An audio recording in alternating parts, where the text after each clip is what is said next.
Okay, so we have not been talking about evil, and it's time we did that in society. And so I'm going to read today. The teaser on this video comes from this book, Tsunami of Blood, by yours truly, Skip Conover, and you see here the Star of David, the cross, and the crescent moon being wiped out by a wave of blood. I wrote this book in 2007, and the subtitle of it is How Fear-Mongering Politicians, Hate-Mongering Theologians, and Irresponsible Press are guiding us to an age of horrors. And we have certainly seen that, have we not? Anyway, today I'm going to read a little bit about evil, and I hope that it's useful to you. It's good to see some of you here. And yesterday we did quite well, so today I'm going to read on. So today I'm reading from Belford Ulanov's book, The Unshuttered Heart, Opening Aliveness and Deadness in the Self. Hello, Trey. Welcome. And Sean made a comment about Finnegan's Wake, so before I get started on evil, let me just mention that when James Joyce was asked about Finnegan's Wake, his comment and why he wrote it in such a complicated fashion, his answer was to keep critics clucking about it for 300 years. And certainly that seems to be quite possible. And so the first 10 pages of Finnegan's Wake, if you can get through the first 10 pages, you can probably make it all the way to the end and find the secret, which is that the book begins with the end of a sentence, and the same sentence begins at the end of the book. It's the last sentence in the book, and so it's meant to be around. And that's one of the secrets. There's a great Joseph Campbell book that is a good accompaniment to Finnegan's Wake, which is called The Skeleton Key to Finnegan's Wake. So if you get lost in Finnegan's Wake, go look for Joseph Campbell's book, The Skeleton Key to Finnegan's Wake. Sean, in answer to your question, yes, Anne Ulanov is very much still alive, and she lives in New York City and in Connecticut, I believe. And I agree with you, Sean, that you get deja vu when you're reading. There's also a very funny analysis by Dr. Jung on Ulysses, which is found in volume 15 of the collected works of C.G. Jung. Okay, so today I'm reading from Anne Ulanov's book, The Unshuttered Heart, Opening Aliveness and Deadness in the Self.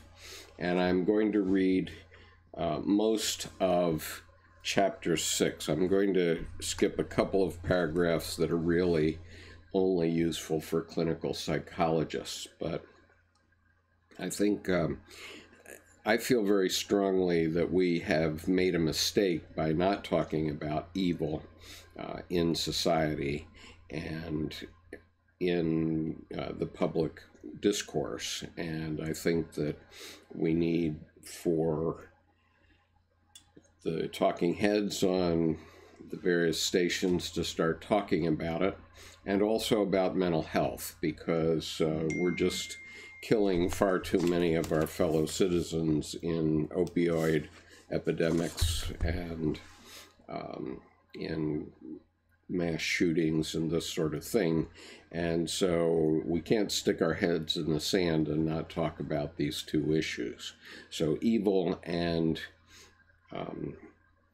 mental health, and they all come together in this chapter. So I thought I would read this chapter. And as I mentioned, Dr. Ulanov is Emerita Professor of Psychiatry and Religion at Union Theological Seminary. Chapter 6, Evil, Images of Evil. Evil is a dangerous topic to address. It is not a problem to be solved, nor a condition we can fix. There is no hasty solution to evil. There is a presence to it, but one hard to grasp. In clinical work, we clinicians want to say with Winnicott that wickedness is illness, and that our modalities of treatment can be effective in healing pathology.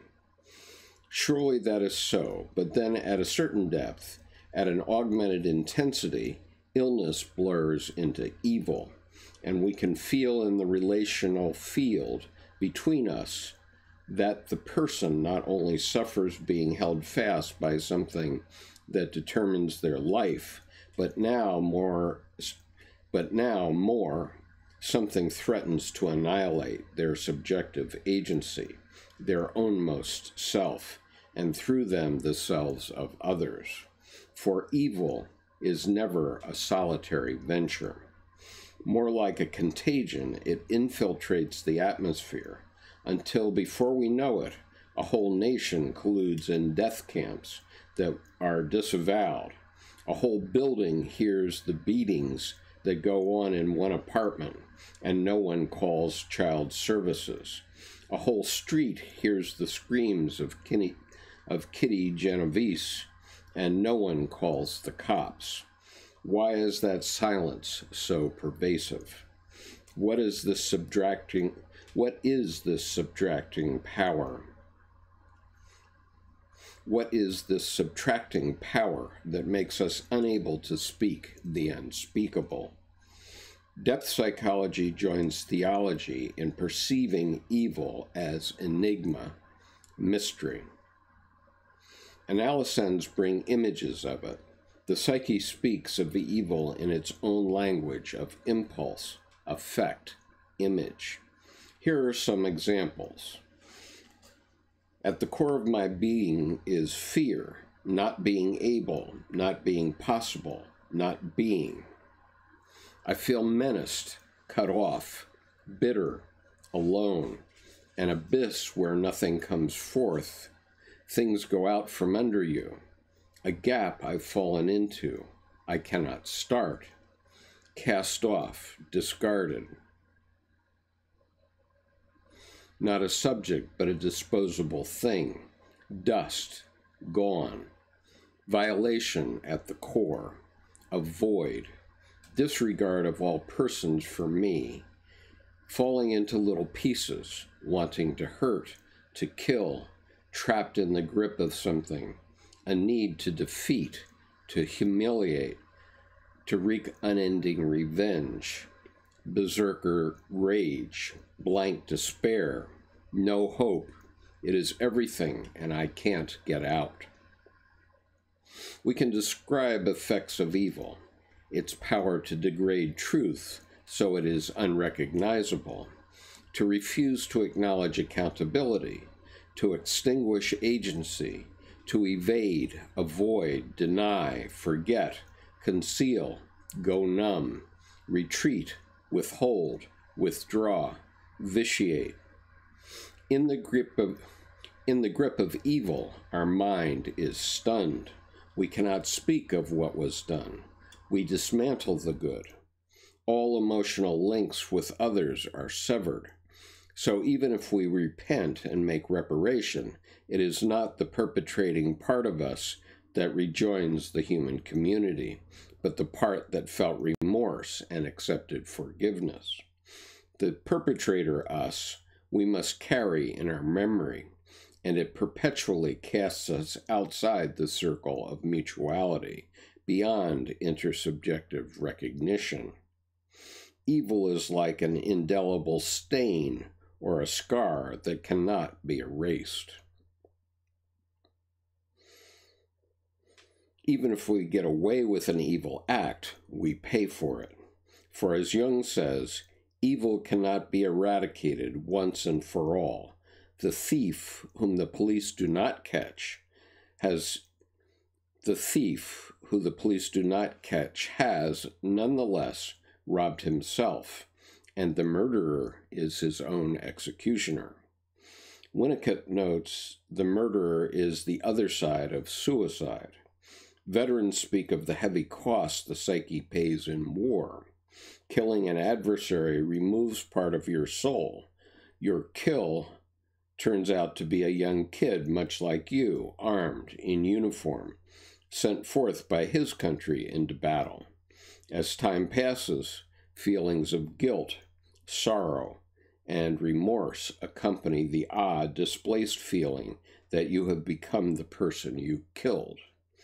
You see his family, his face, you feel his loss, you see him in your sons, and you wonder if fate will someday take them from you to settle the score. Isn't this cheery? Yes, as Sean says, a single death is a tragedy, a million deaths is a statistic, unfortunately. Okay, reading on. Logic and location of evil. Once we are infected, evil imposes its own logic. Hurt, damaged by evil inflicted, we want to hurt and damage in turn, to pay back, to retaliate. If we cannot injure the one who harmed us, then we find a surrogate and pass on the injury, multiplying its effects. Justification accompanies our action. It is the hurt that makes us do it. Indeed, it is our duty to express that pain, our right, our justice. Once set loose, such logic replicates relentlessly until all of us are addicted to its rhythms. Wounded, aggrieved, we disable access to the good. Jung stands out as the depth psychologist who took up the fact of evil with the most persistence, venturing even into theological precincts with his own answer to Job. Clinically, I find them all useful, but Jung's perception of psychic reality adds a significant perception about evil. The psyche, and thus the evil it suffers and enacts, cannot be reduced to developmental history of object relations, nor to social constructions alone, influential as those are, but also includes a depth dimension, what Jung calls archetypal. That is quite other to the domain of ego consciousness. Hence, addressing evil we would not do, but nonetheless commit, takes us through our personal situation into the larger collective context where we experience evil as ensnaring all of us. Indeed, in what the New Testament calls the principalities and powers, as if we are all caught in an addiction. Then forgiveness is not the first need, but liberation, something coming in from the outside to free us from enthrallment.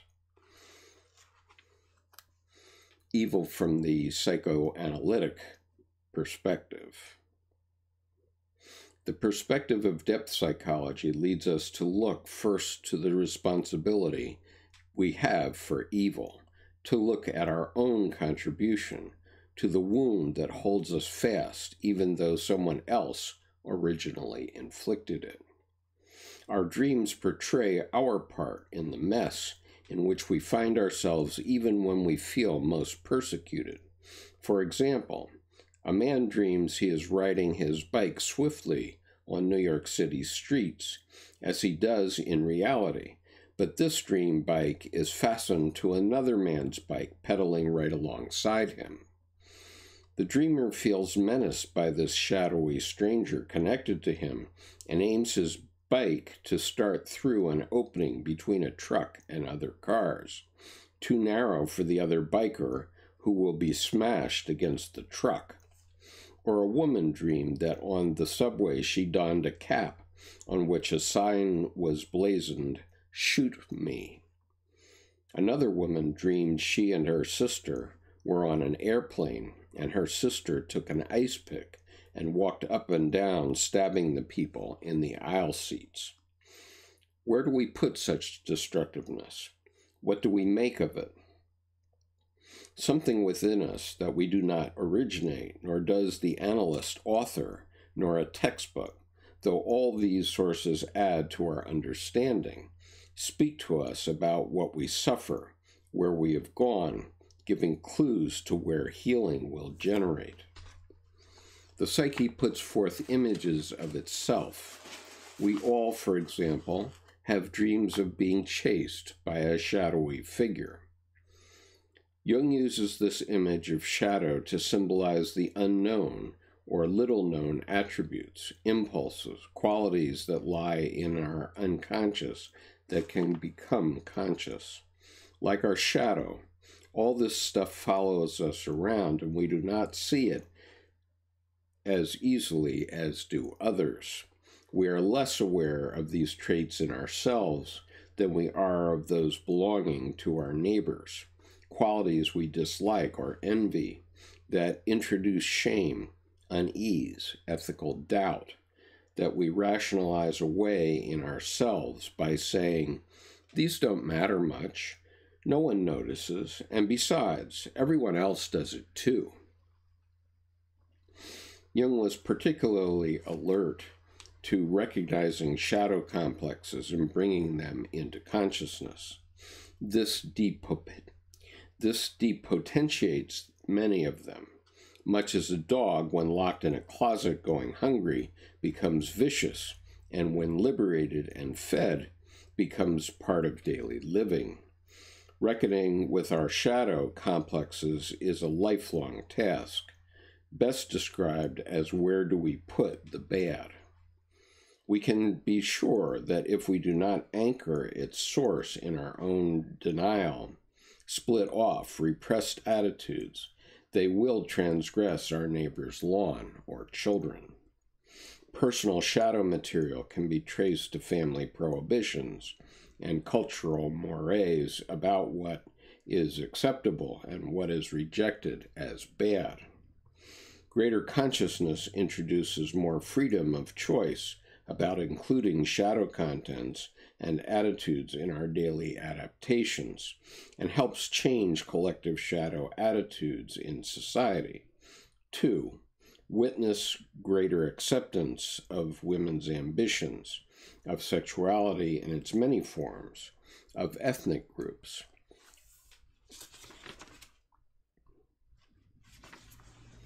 Similarly, greater social acceptance in laws presses us individually to reckon with our shadows and admit more of them in consciousness.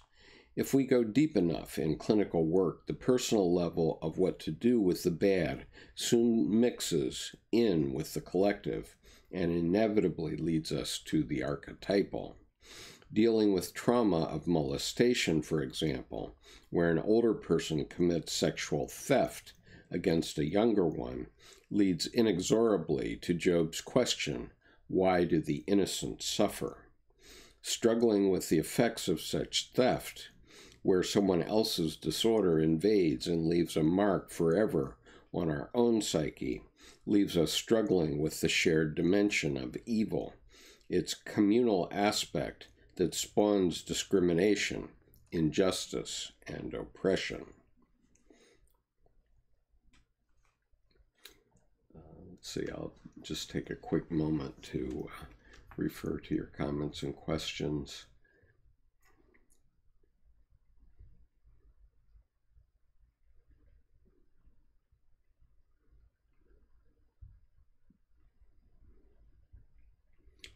So, Death Metal Mason says, your God tried to dissolve man when he came to Christ as Satan, and when he was crucified and offered him the complete kingdom of heaven.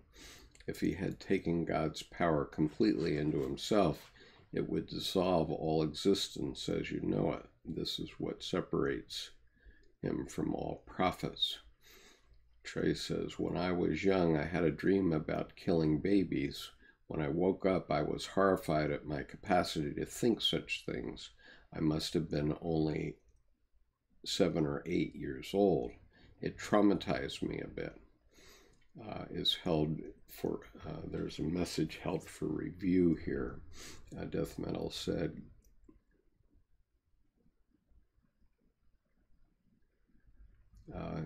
I'm going to hide that response, Death Metal, because you've used some expletive that isn't really appropriate here. I'm sorry for that. You can say the same thing in another way, please. Then there's the Harry Potter archetype, says Sean Steele. Trey says, but maybe trauma is an effective way for the brain to learn, because from that day I always treated my younger infant sibling at the time with more care and gentleness. That's my theory anyway. Death Metal says, I hope, Trey, deeply. That actually makes a lot of sense to me. And yes, that may be so. Okay, reading on the next segment now. Evil, Psyche, and Society. Clinical work uncovers the dreadful chain of causality between personal shadows and social injustice. Where we repress our grudge holding, our wish to make someone pay for what has happened to us, to infect an other with what makes us sick, to take all the money or power for ourselves, that repressed shadow does not just go away. It goes unconscious and remains alive with instinctual impulses, images, emotions, but far out of reach of modification by social and personal reality testing. It regresses to more primitive form, unchecked by what Freud calls the procrastinating function of thought. A repressed grudge, for example, regresses to more archaic form and sullies everything else in the unconscious, whose primary process admits no distinction between inner and outer, you and me, then and now. Everything is everything, so the petty grudge waxes into all-out rage and also taints our conscious attitudes and actions. A genuine sweetness now is contaminated with an ulterior motive to discharge a bit of venom in gossip, or our ability to channel aggression to take a stand. Now carries a smell of wanting to extract payment for the unacknowledged grievance, even if discharged against a bystander. We pass it along as vengeance. The chain of causality does not stop here, however. Like all unconscious contents, the repressed offense-taking seeks conscious expression in lived life. From repression, regression, contamination, comes return of the repressed into projection identification. We put onto others what we do not want to own in ourselves and identify them with this rejected piece of ourselves. The personal becomes social, but then this live bit of shadow menaces us from the outside. This other person or other group carries part of ourselves, and we feel compelled to manage them, restrict them, eliminate them. This blooms the ugliness of prejudice, discrimination, persecution, oppression, even genocide. Even if the tables get turned and the shadow record gets turned over, the tune plays the same. What was repressed becomes oppressor. Only the intercession of consciousness introduces new alternatives. A deadly version of this splitting and projective identification spins out of religion because religious images galvanize the deepest archetypal energies of the psyche. Here we fall into identification with our God images and then want to foist them onto everyone else. Those who do not identify with them, we cast out as damned, as infidel. But further, our God images get identified with God, and now we speak for God, and it is our duty, our religious devotion, to expunge those who do not take up not just our truth, but God's truth.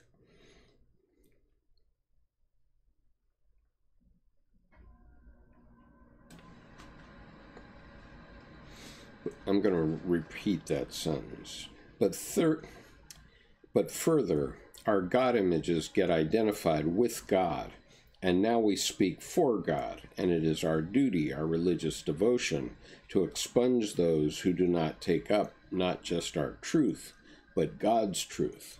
Only with reference to the transcendent can we arrive at the conviction it is our duty to kill others in the name of a living God. So,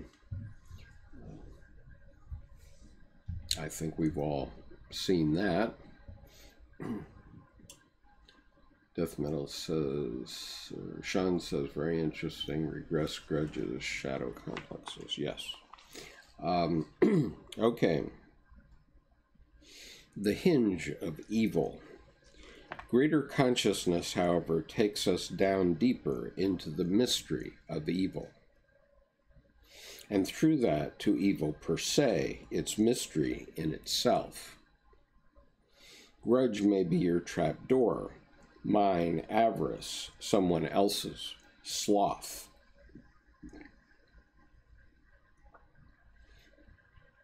Grudge may be your trapdoor, mine avarice, someone else's sloth.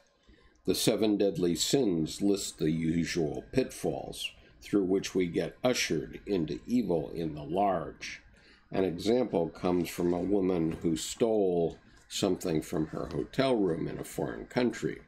She discounted its seriousness at first, saying, "Oh, it is just taking a souvenir.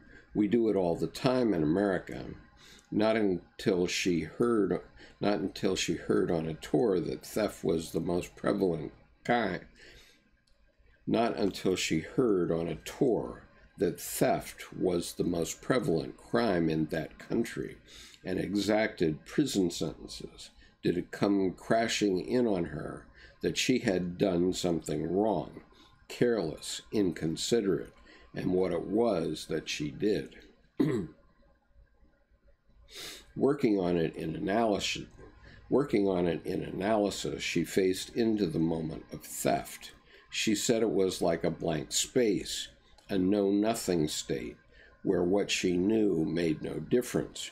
Rules did not apply to me here, only what I wanted. I was in a zone where it was even as if I had rights to do what I wanted. The world belonged to me.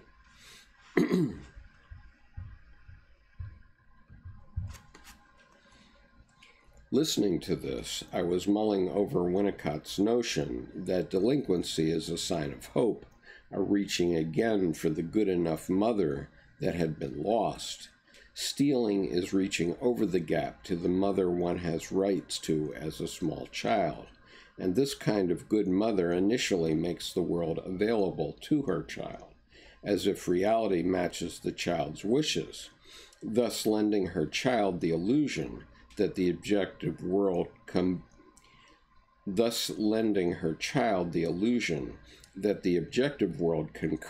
with the subjective creative impulse. This woman had missed that kind of mothering. It had not been available to her. She did not always face the big suffering that acknowledgement of that lack made her feel. That was the bit in the shadows, the lack, the emotional poverty, the no-thing place in her, the no-thing place in her own forming ego. That bit of still forming ego, left in the shadows, made itself known through behavior in which she was stealing displayed a child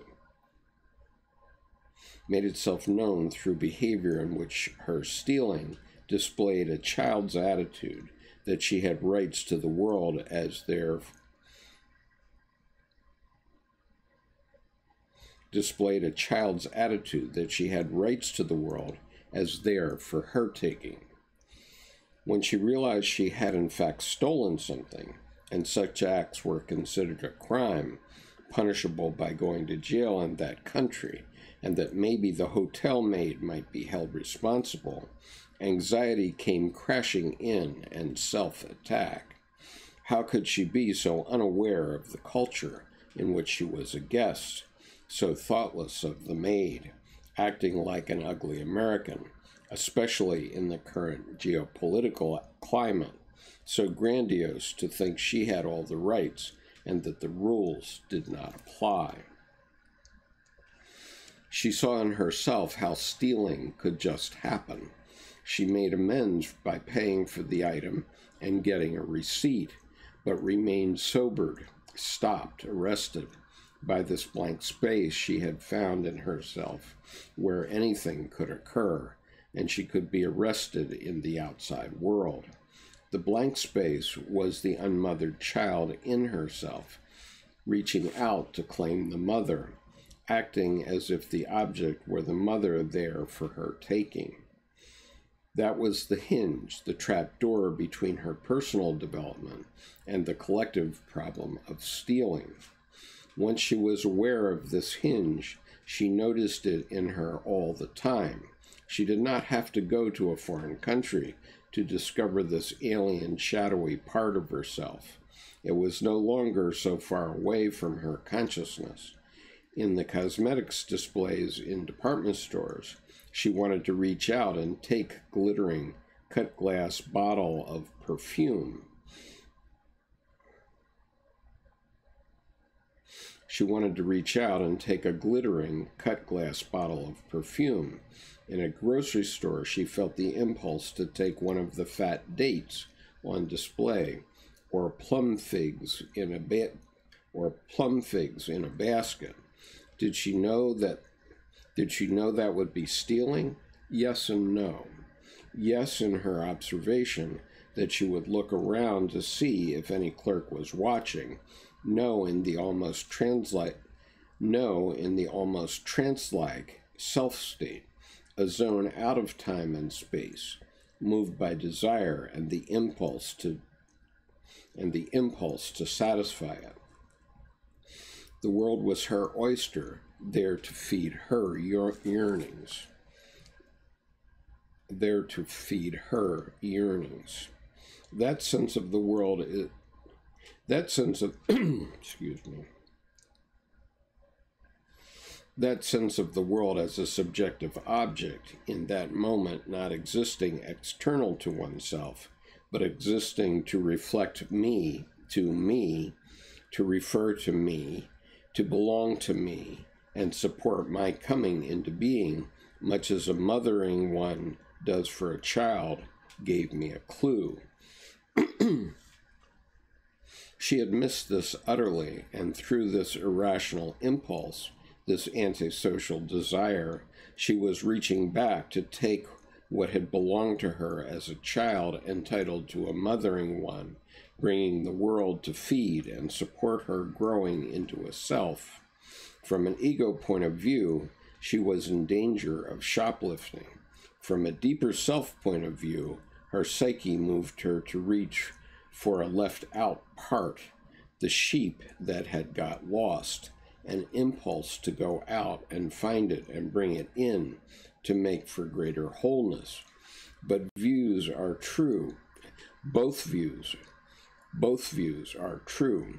The egos living in communities says this is illegal and a violence against neighbor.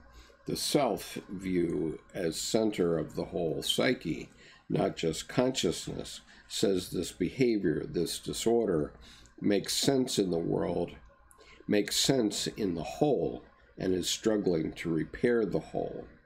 Another example carries this point further. A woman left by her husband in what she called a hit-and-run divorce, that is, with no processing between them of what led up to this rupture. He just said, "I want a divorce," and was gone. Felt so devastated that she forgot her own dissatisfactions with the marriage and was rendered powerless. In compensation for being thrown into an abyss of rejection, suicidal ruminations, and despair about the aloneness of her destiny, she constructed what she called ninja runs, hidden in the cover of darkness, including clothing and mask, with care taken not to be tracked through toll booths or license or phone. She spied on his new abode and committed vandalism to his property. I analyzed the compensating seesaw of powerlessness and power, of hurt and rage, and felt the ethical dilemmas of aggression unbounded toward herself in suicidal temptations, and toward him with what threatened felony of breaking and entering, and even said I'd bring her soap in jail. Her consciousness grew. She stopped herself from breaking and entering and experienced it as a definite line, a boundary she chose not to cross, though the temptation was great. Slowly she contained the riotous opposite emotions she suffered, and the opposition of collective law and order against the disorder of committing felony, but she and I could see how easily psychological pain can verge into wickedness against another who has grievously hurt us. This was a great wrestling we endured. The outcome was positive, but not without the wrestling. And the outcome included an amazing surprise. In the worst of her despair about the aloneness of existence that included suicidal emotions, she began writing poetry. Creativity began in the dark of pain. Her husband brought a court order against her in response to a poem she had written and sent to him. The poem was a good one and configured in bold imagery his denied aggression that savagely attacked others. Enraged, he took her to court to get a restraining order. She saw the irony of this, brought to the law for a creative act and getting away with illegal acts of vandalism. She prepared her defense carefully and hired a lawyer, thus accepting her dependence on another person and on the limits of the legal system. The suit was dismissed.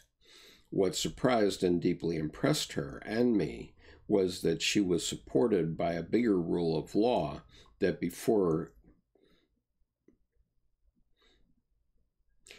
she was supported by a bigger rule of law that before she had broken. Working on her own hinge of shadow and evil ushered her into feeling supported by collective justice that before she had felt exiled from. In gratitude, she terminated her ninja runs. These examples are small, put up against genocide, robbery of pension funds, rape camps, starvation campaigns, street violence, and all the other vast evils we do to each other.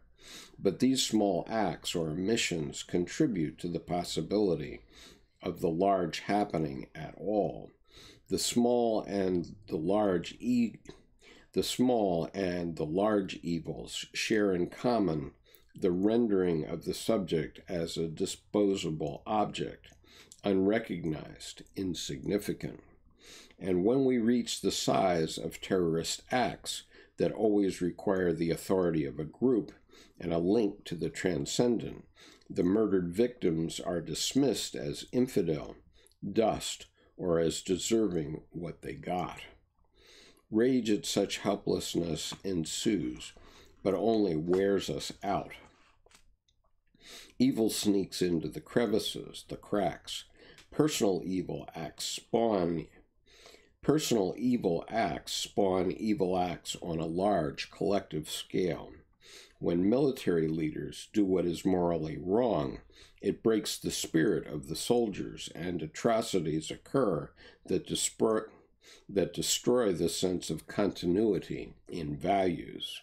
Motivated by rage and revenge, it is impossible to distinguish atrocities from acceptable military conduct.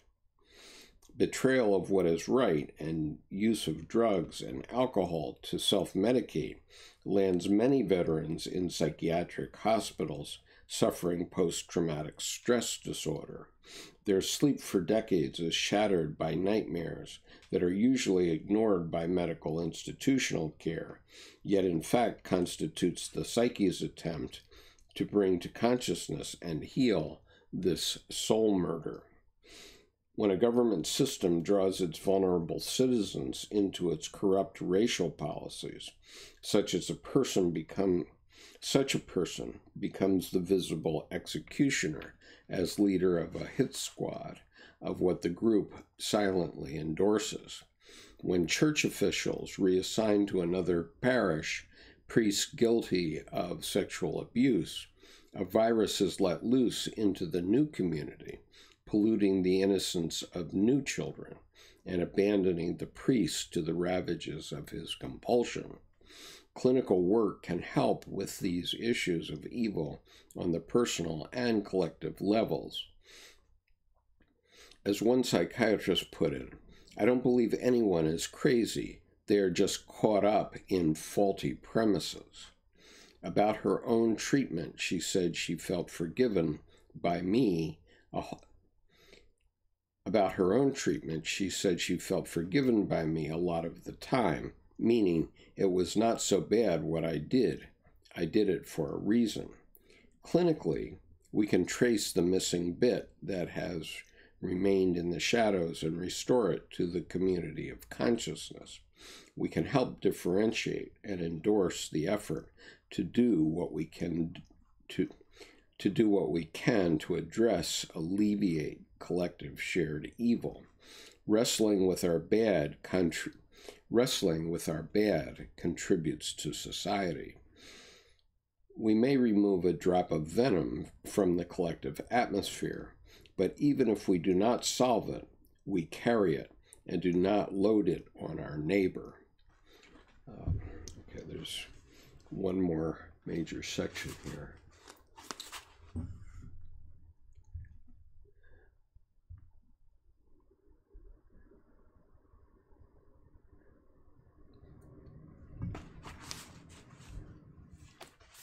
Jung says, I think it may be fair to say humility is the mother of introspection.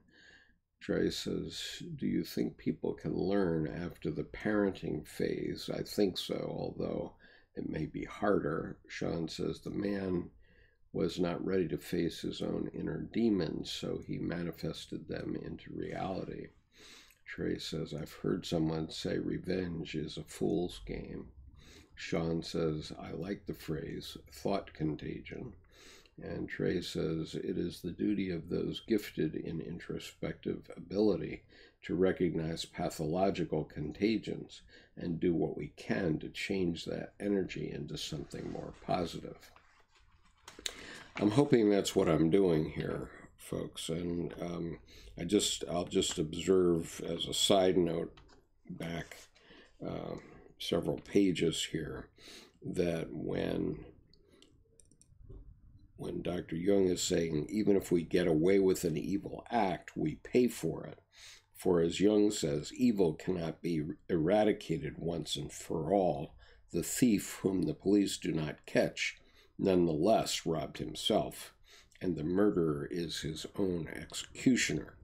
I would say that exactly matches the idea of karma as it exists in Buddhism and Hinduism. And it's Buddhist for what goes around comes around. And what I've found about revenge is that although I have felt that way on many occasions. I'm sure we often do.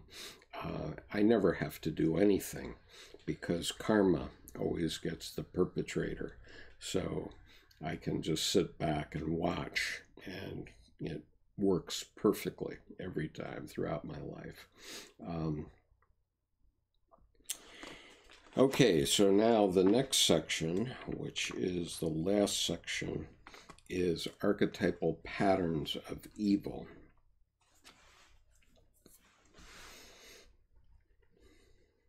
Archetypal patterns of evil. But what of evil in itself? What of dreams that mix up our personal contributions, even our cultural inputs, with evil that is vast and beyond our powers to help? Destructiveness exceeds personal and shared boundaries and pushes over into impersonal destructiveness, gratuitous, beyond the causality of personal motivation. To find our own hinge between the personal and collective, to find our own hinge between the personal and collective allows us to work on our part and not be overwhelmed by senseless violence. But what of the rest? Where is that bad to be put? What remains repressed in us makes us more susceptible to secret acts against each other that can flood into terrible actions, becoming possible on a large scale that we feel powerless to combat. Almost like a poison leaking into the water, something savage leaks into our social life. Imagery changes. We can see this force in the mocking faces of Jesus' tormentors in Hieronymus Bosch's painting of the scourging of Christ, which I have shared with you here.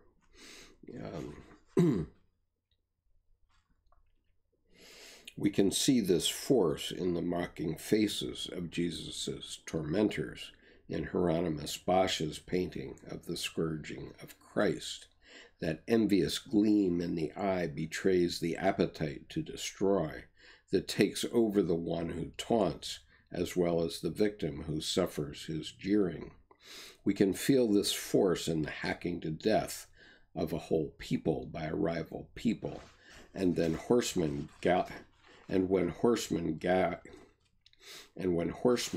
gallop into a village, burn its huts, chase down its inhabitants, running them to death in the dust.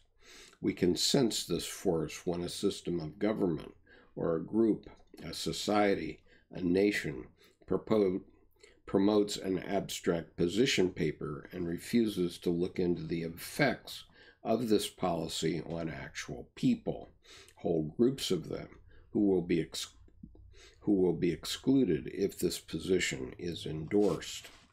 We can see it in the body posture that turns away, the eyes that refuse to meet others' eyes, conveying a sense we all are descending into the cheerless, dark, and deadly of King Lear. I'll come back to this.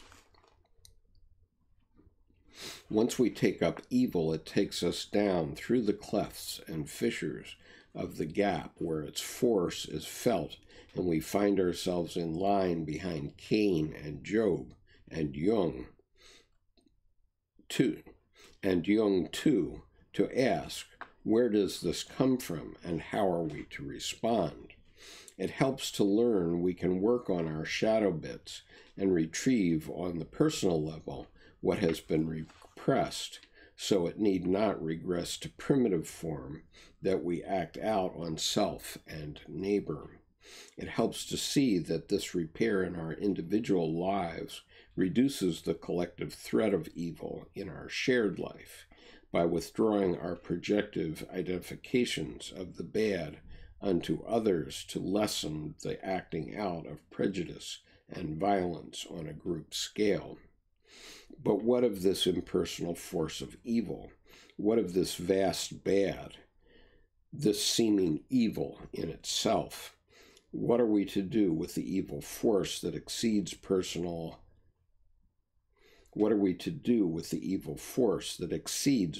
motives and collective locations? We know different archetypal patterns of evil, mythologized as chaos, fall, tragic flaw, exiled soul, social dysfunction, rebellion, defilement. These archetypal symbols are not things in themselves, nor endpoints, but our attempts to describe evil's enigmatic reality. By taking up the question of evil, we are inexorably led to ask, what do we believe about reality and evil's place in it? And belief is now the issue, for nothing explains evil away.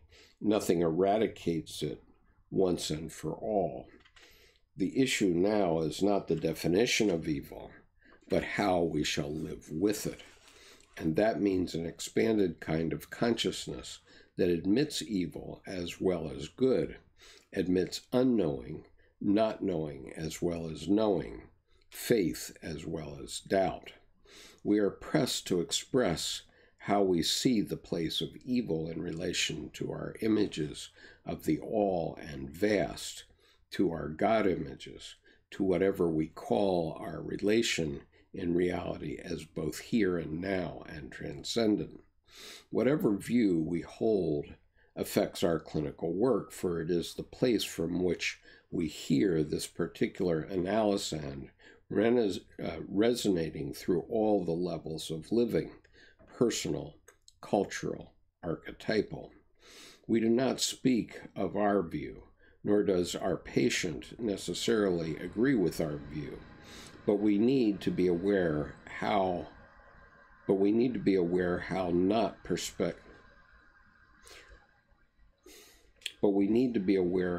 our perspective affects the treatment we offer.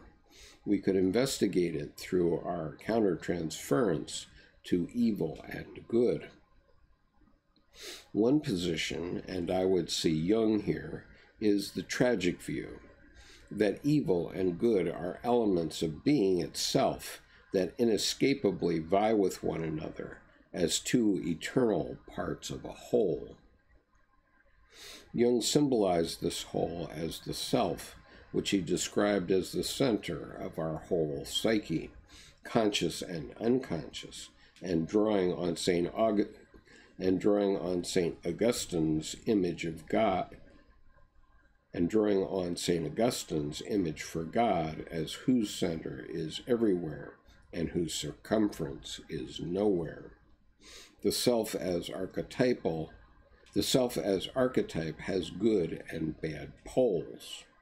The self-images,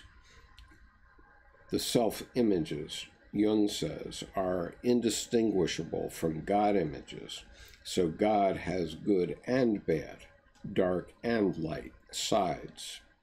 Jung answers the question, where finally do we put the bad, by putting it in God, that God, or self, wrestles eternally with opposing poles. Our service to God, who seeks incarnation in us, is expressed in our willingness to wrestle with the conflict in God of good and evil, by wrestling with good and bad in ourselves and in our world, to bring them into reconciling conjunctions instead of warring opposites. In opposing the notion of evil of Augustine and Aquinas as the privation of good, Jung fights for the reality of evil, that it exists and cannot be thought to be a nothing, somehow less substantial than is good. Jung wants to preserve the unity of the self, and he is afraid that as long as evil is a me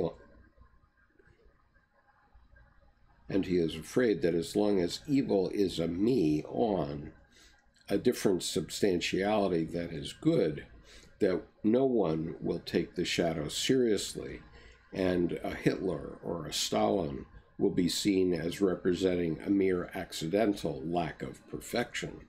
Jung fights against splitting off evil from consciousness, a distortion we find too often in the Judeo-Christian message that somehow we must not register evil thoughts and emotions but overcome them by not experiencing them. Jung fights to admit these shadow contents into consciousness and to work to assimilate them, as that depotentiates their projections onto others and makes their energy available for personal and social relationships. Jung fights against moralizing about good that really ends up being a disguise for evil, producing, for example, hardness of heart, smug self-righteousness, the bullying of a good cause, the gossip, the deadly dull goodness devoid of zip, color, and joy, a religion drained of sex and aggression.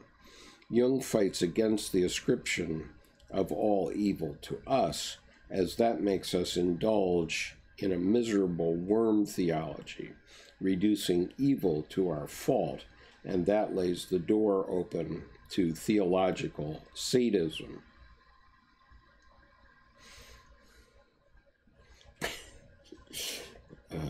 Yep. My view agrees and disagrees with Jung's. At the archetypal level, Jung is right, I believe. At the archetypal level, Jung is right, I believe. Good and evil vie with each other throughout all of life, opposites constantly in contention, neither one vanquishing the other. They do not comprehend each other, but split apart and cause splits in us and between us. Insofar as Jung's God image is his image of the self, then God too has good and evil sides. This is Jung's God image. Jung is an archetypal God. To endorse this tragic view of reality is to gain reassurance that our struggles contribute to the whole, that we are serving God by working to reconcile the opposites of good and evil that persist as conflicting forces from beginning to end. But what of the self as a symbol, pointing beyond itself to reality? Does God dwell beyond this archetypal God image? For me, the self is not God, but that in us that knows about God. Like a navel of the deepest layer of the unconscious, the self-process links to reality that transcends the psyche. All archetypes are bivalent, exhibiting positive and negative poles. The self is no different and is compelling God image precisely because it makes space for deconstructiveness in those processes of centering, of symbolizing wholeness. The self acts as a bridge to all-encompassing reality that all God images denote.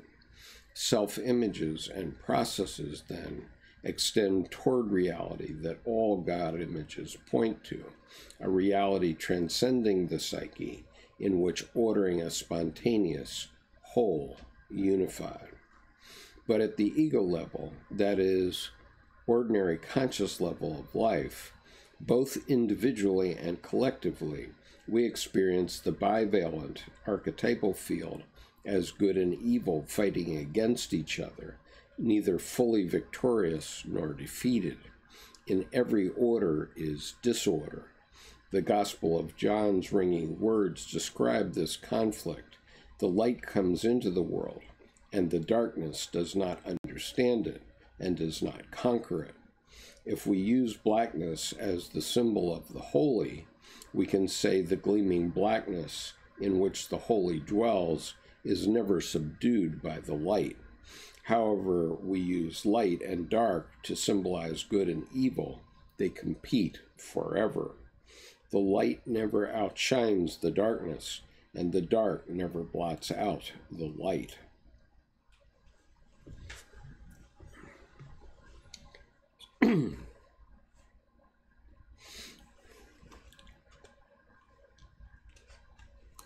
3 more pages. At the depth level, or the height level, depending how we envision the all of reality, another possibility obtains. As Ricker says, this is the realm of unverifiable faith. We can believe it, but not prove it.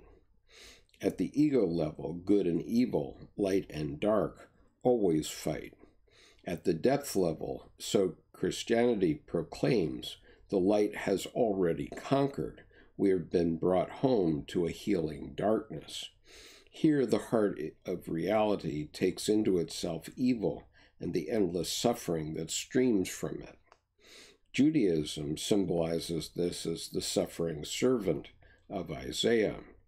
Buddhism as our being ushered into compassion for all sentient beings.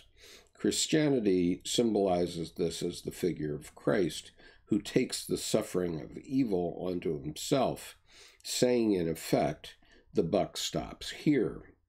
Though innocent, he suffers as if guilty and ends the logic of evil by taking our suffering onto his body and not being destroyed by it, nor by the death it inflicts. The abyss of love is revealed as stronger than the abyss of death, the power of love as stronger than the power of hate. To endorse this unverifiable faith ushers into us new opposites. In addition to good and evil, to endorse this unverifiable faith ushers into us new opposites in addition to good and evil. On the ego level, we register we are all but blips on the ego level, we register we are all but blips on the radar screen, not mattering in the larger scheme of things, exchangeable objects. From dust we come, and to dust we return. At the depth level of reality, that transcends the psyche, and to which our symbols, our language, and our God images point, each of us is known, cherished, and irreplaceable. We know this by faith, unverifiable by the senses, surpassing logic. It is a gift, and gifts can only be received or refused.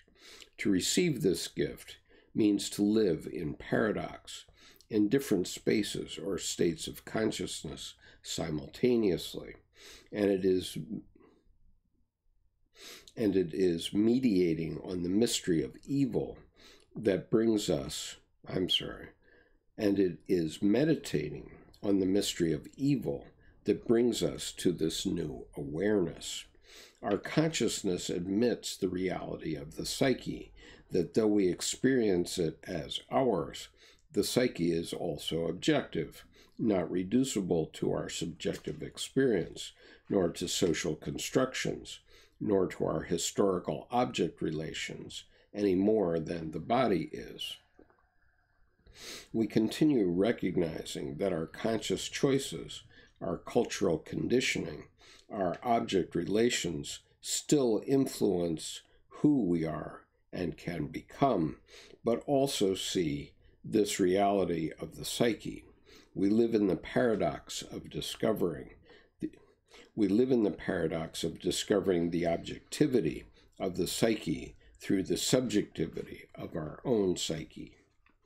Under the shadow of evil, we paradoxically commit wholeheartedly to our lives, grounded in what we are living and believing as if it is the ultimate, and simultaneously disidentify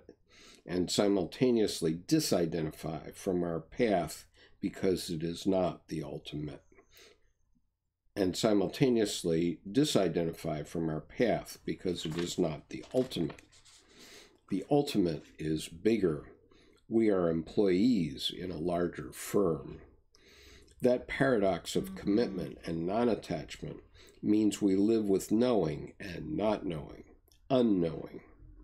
Meditating on the evil we do, and that is done to us, we go on struggling for more justice, greater charity, and push through to the inevitable mix of order with disorder, good and evil in all things. We sacrifice the ultimacy of our plan for peace, our political vision, our action for justice, at the same time we go on working for it, to put it in place. The mystery of evil abides as mystery in the face of our action. We hold these opposites, suffer their tension, sacrificing the certainty of our knowing, doing, solving, fixing. At the same time, we try everything in our power for the good as we see it. It is only if we remain identified with our view of the good that we can split off the bad to put on our neighbor's lawn to be persecuted and killed there. Sacrificing our total identification with our ego view of the good, while at the same time endorsing it, working for it, indeed offering it, even suffering it, admits us into the whole as a strong citizen seeking to align with the wholeness of reality.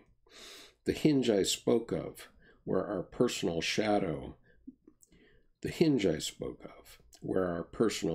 bits tip us into the collective and archetypal states of evil, also works the other way.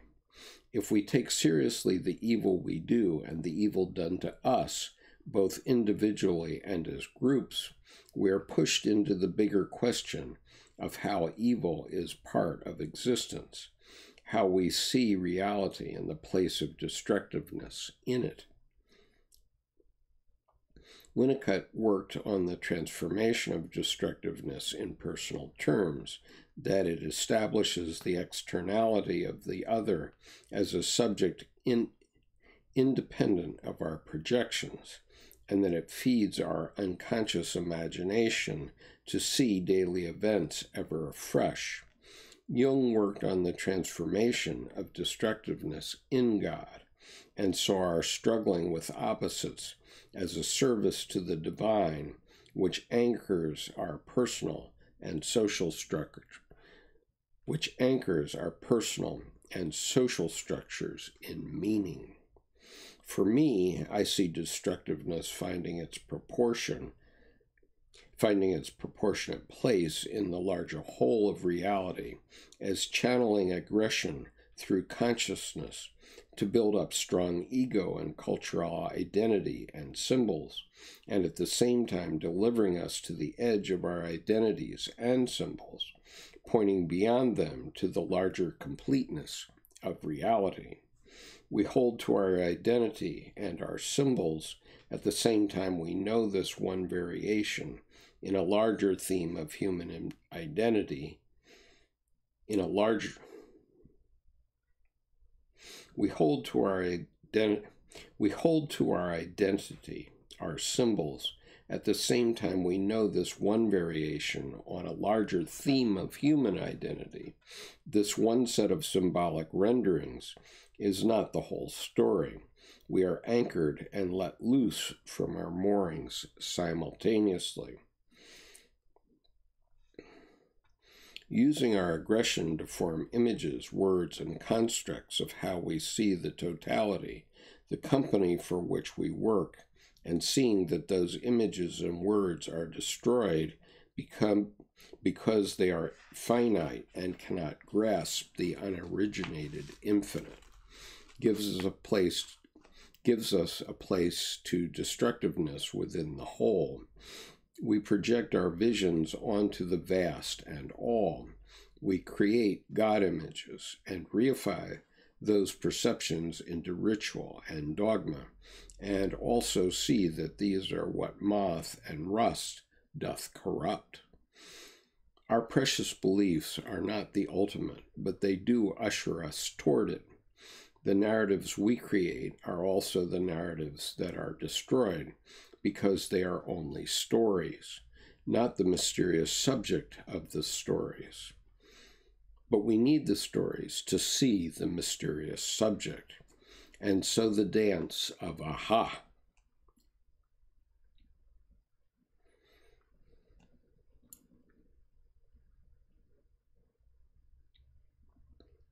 I see it. I got it. And no, it is not it. The ladder that got me this far is kicked away by reality itself, as if it wants to be immediately experienced by us, not mediated by all we need to symbolize it. Not mediated by all we need to symbolize it. The living encounter with mystery destroys our descriptions of it. As Wittgenstein says, there is indeed the inexpressible. This shows itself. Okay, that is the piece. I just wanted to go back to this one part about paradox of commitment and non-attachment, and struggling for more justice, greater charity, and so on.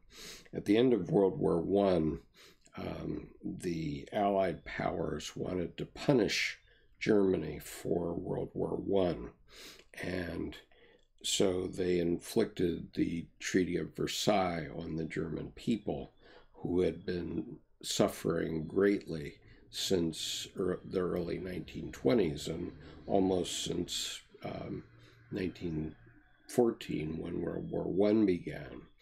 And the result of that infliction of that revenge was that Adolf Hitler was able to use the phrase "the Diktat of Versailles" as a very big pejorative statement. And many of his speeches contain those words. The Diktat of Versailles was seen as very unfair to the German people, and they all resonated with it. And as a result, we had World War II. At the end of World War II, instead of that kind of punitive treaty, we had the Marshall Plan, in which we rebuilt Western Europe, including Germany and Japan. And because we did that, we've had relative global peace since then. It's not that we haven't had wars. Of course, we've had wars. But I think that's an important takeaway from this. Hold on just a minute.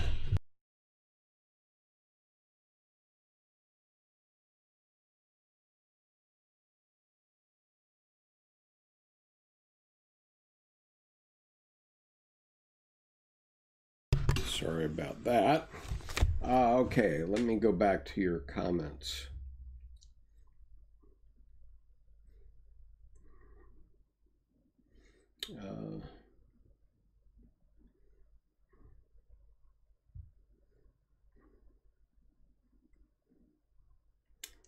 So Trace, let's see.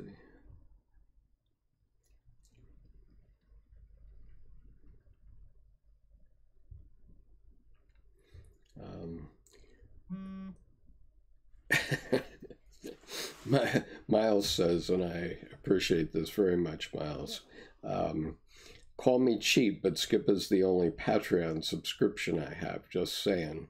Sean says, I wonder if the abstractions that we ascribe to us are manifestations of a deeper self we cannot comprehend. I certainly think that's true. Trey agrees with me.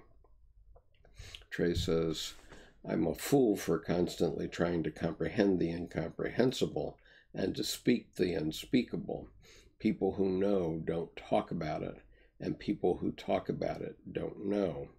Well, I think that what Dr. Ulanov is saying here is that people who know do need to talk about it, because not enough people are talking about it, and not talking about it in the right way.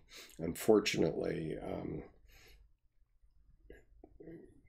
religious containers held us together for hundreds of years, but when they started to fall apart because of the scientific method, the theologians kept going with what had worked for them, and they didn't try to reconnect with what was really going on. And so you can hear this in various pastors who just want to say, oh, well, this is what so-and-so said 1,000 years ago, so it must be true. Well, sorry, we need a new way to think about some of these things.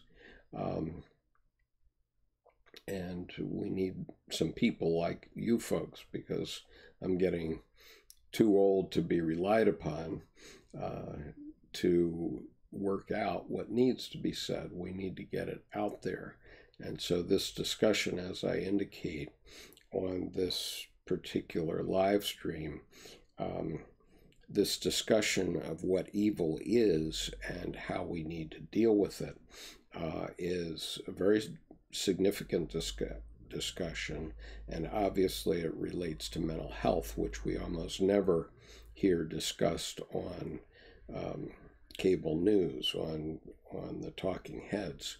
And so that needs to change. We seriously need to start having discussions with psychiatrists and psychologists, and these have to be ongoing discussions. It can't be just a one-off interview with Anne Ulanov and then done. It doesn't work like that. We need to start getting people to talk about these things, and if we start talking about these things, we may start to come to a collective way of looking at the world that is better than what we've been doing, because we killed 62,000 people in the opioid epidemic last year. There were only 58,000 only. It's not only, but there were 58,000 people killed in Vietnam, and we had the country was coming apart because of those deaths for a decade, and yet nobody's speaking up and trying to find a way to really resolve these opioid deaths issue. And it's a big, big issue. It mainly relates to pharmaceutical companies and to the fact that we need a different way to approach it, because the war on drugs hasn't worked. And so the opioid epidemic is one, and the mass killings across the country is another. Last night they were observing on CNN that there have been 307 multiple killings this year in 311 days. Come on, we have to do better than that.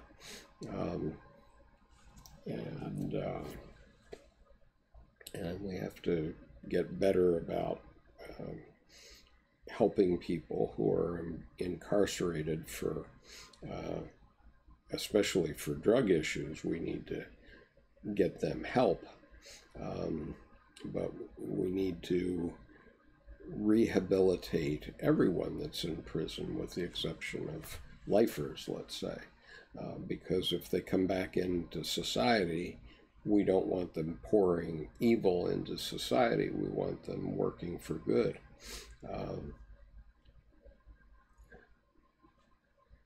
And Sean says it's weird that we floated her back to Buddha and the need for meditation. And I think that is quite interesting that Dr. Ulanov does say, let's meditate on evil. And I think that that's obviously an important issue.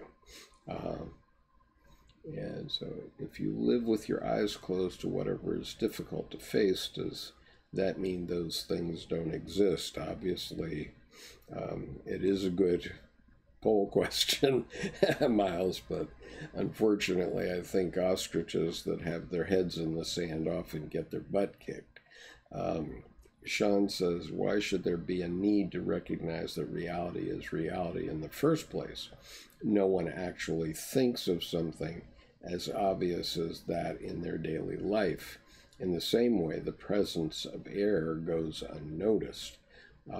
Quite so. But we need to expand our minds. I mean, one of the things that Dr. Ulanov is talking about in this book, and I've been reading about The Unshuttered Heart by Belford Ulanov, is that one of the things that mental health professionals do is they try to expand your perspective about the world so that you can see things in a different way. And when you become conscious of those different ways, then change happens and things get better. And that's certainly been my experience. I haven't had the pleasure of working with a psychotherapist, but I certainly know that when I read Dr. Jung and Dr. Jung's disciples like Dr. Ulanov, my mind gets expanded and I see things in a different way. And those different ways make me want to do these live streams, so I make other people around the world also think about them, and I think it's useful. And John says, addiction issue is a very complicated one. I certainly agree with that. I think that we need to focus more on treatment and less on prevention. Or at least less on the war on drugs, because the war on drugs is an abysmal failure, that's clear.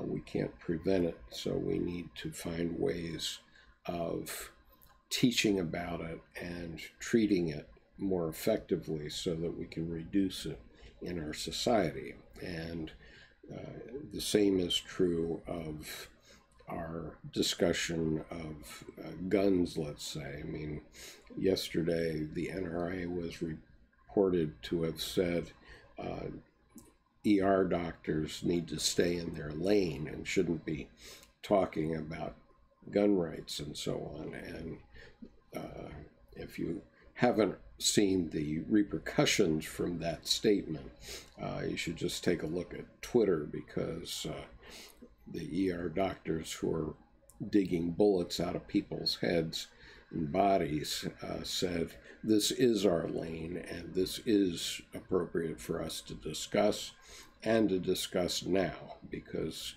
it's not going to get solved unless we start discussing it. And so Miles says, since 1885, Canada has had 15 mass killings, and they have gun control. Otherwise, we would be no different. I suspect so. And so, you know, the issue is not whether sensible people should have firearms. I mean, there are 350 million firearms in the United States, and very few of them are used in mass killings. But very often what we see is that those mass killings were done by people who were mentally disturbed, by people who have been left out of society in one way or another, as was the case in both the bomb mailing example and the synagogue shooting 2 weeks ago, and as was true of the California shootings the other night, where, you know, these are disturbed people, and we can certainly find ways to restrict those people having access to guns, or having more teaching. I mean, even if we take the shooting in Connecticut of the kindergarten children, in that case, if that woman had kept her guns under lock and key, which any rational person would do, she would be alive today. But because her disturbed son had access to firearms that were not locked up, she was killed, and all these children were killed, and it's just horrific. we don't have common sense. And it would be very easy for example, insurance companies to solve this problem. All they have to do is refuse to pay insurance claims if you have unsecured weapons in your home. If you haven't kept your home safe, then we're not going to pay your insurance claims. And if that was a term in insurance policies, that would have a lot of repercussions, but nobody thinks about that sort of thing. Trey says you can lead a horse to water, and the gun control thing is weird because no matter what legislation you enact, guns aren't going away. It's just a question of who possesses them. Well, yes, it is a question of who possesses them. And, you know, I think some of my gun-owning friends are suffering from madness. One of them has 50 firearms, and I say, you know, what are you going to do with all those? And he says, well, if the government ever comes and tries to take away my rights. And I said, and what are you going to do against the government? I mean, they have tanks, they have F-18s. How are you going to stop them with some sort of rifle, even an automatic weapon? That's one thing. But, you know, that's not the madness that's the problem, because that fellow does use his firearms sensibly and responsibly, and he's very responsible about it. But, you know, the issue is we do have indicia of who are the types of people that are doing this. And some of them are veterans, some of them who are people who are suffering from PTSD. And if that's true, then we need to start thinking of better treatments for people with PTSD. And it's not a question of you know, taking anyone's guns away. That's not the issue.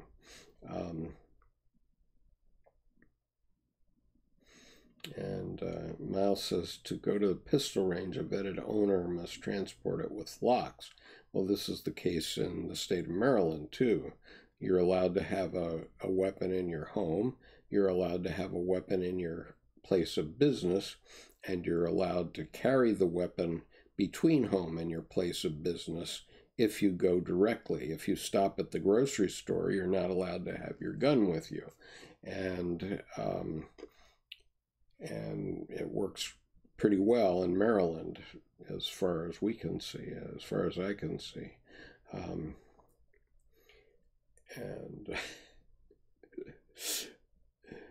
Let's see, Trey says, in South America, they create handmade guns from scratch without serial numbers.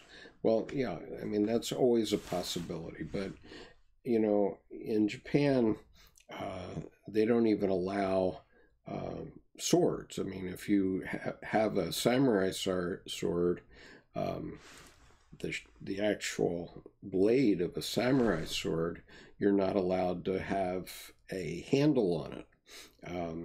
And so whenever you see a display of samurai swords, there's the blade and then the handle is separate. It's two items. And I don't think you're allowed to have a knife over something like 8 inches.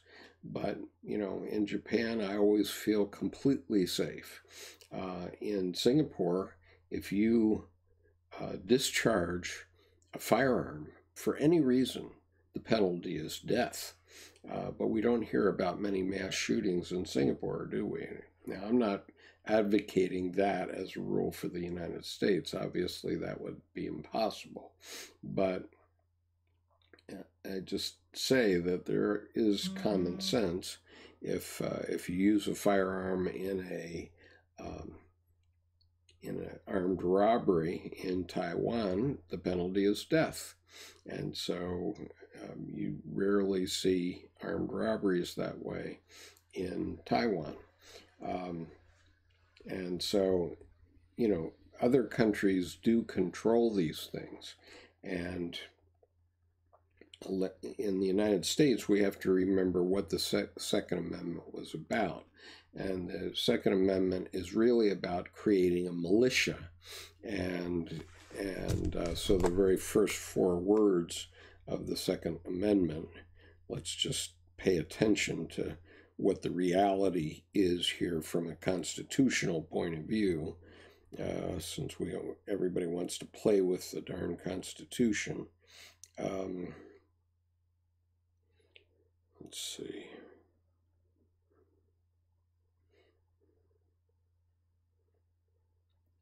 So the first 4 words of the Second Amendment are a well-regulated militia being necessary to the security of a free state. The right of the people to keep and bear arms shall not be infringed. Well, we turned the militia into the National Guard long ago, 50 or 60 years ago. And so the state governors do have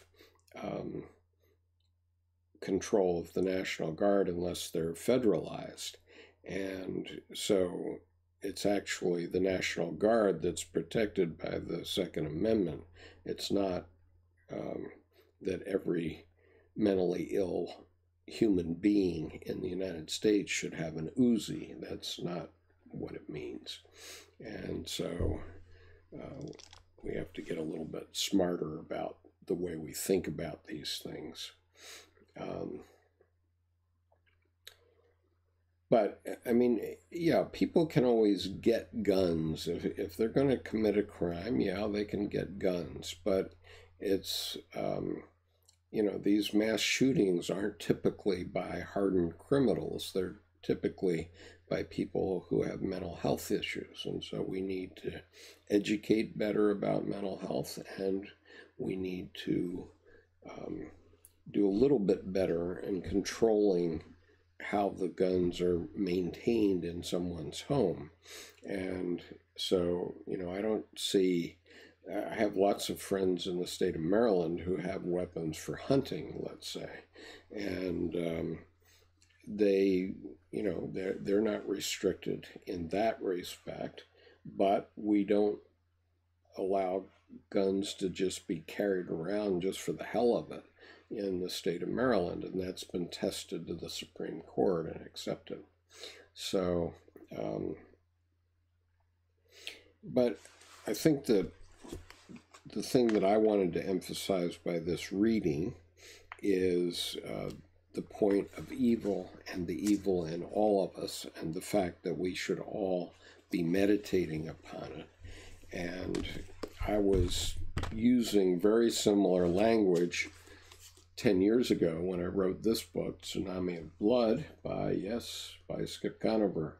And it's showing how the tsunami is going to just wash away the major Abrahamic religions. And it certainly is on the way of doing that. And so the subtitle of this is How Fear-Mongering Politicians, Hate-Mongering Theologians, and Irresponsible Press Are Guiding Us to an Age of Horrors. And I'll read a couple of the promotions on the back. I don't often promote my books, but and if you have access to our Dropbox, you can get the electronic copy of this book if you want to read it without paying for it. And if you aren't on the Dropbox, please send an email to skipconover@gmail.com. I'll be happy to get you in the Dropbox. But a couple of the comments here was Tsunami of Blood is a real page-turner filled with insights into the crises of today's Middle East and Islam. Skip Conover's considerable and diverse global experience provides a unique perspective for this critical analysis. His input is mind-stretching. And that was by Dr. Philip R. Harris, who is a co-author of a book called Managing Cultural Differences in its 7th edition. Now, a little aside on that, Philip Harris was the husband of my mother's sister, and he visited us in Japan in 1964, and it was my mother who gave him the idea for writing his book. So, in fairness. The other comment is, we live in an increasingly violent and unpredictable world, a world in which we are surrounded by news and images of death and horror. Texts like Tsunami of Blood will serve as a lifeline of sorts, a guide back to a calmer, more rational mental space from which we can examine our world and hopefully make the changes necessary before we stray, quite simply, too far. And nothing has really changed in the world situation about that. But anyway,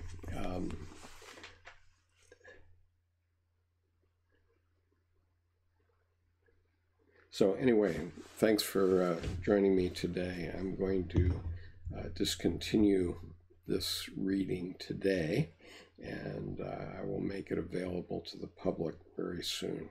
Thank you for joining me, and let's talk again soon, possibly on Monday.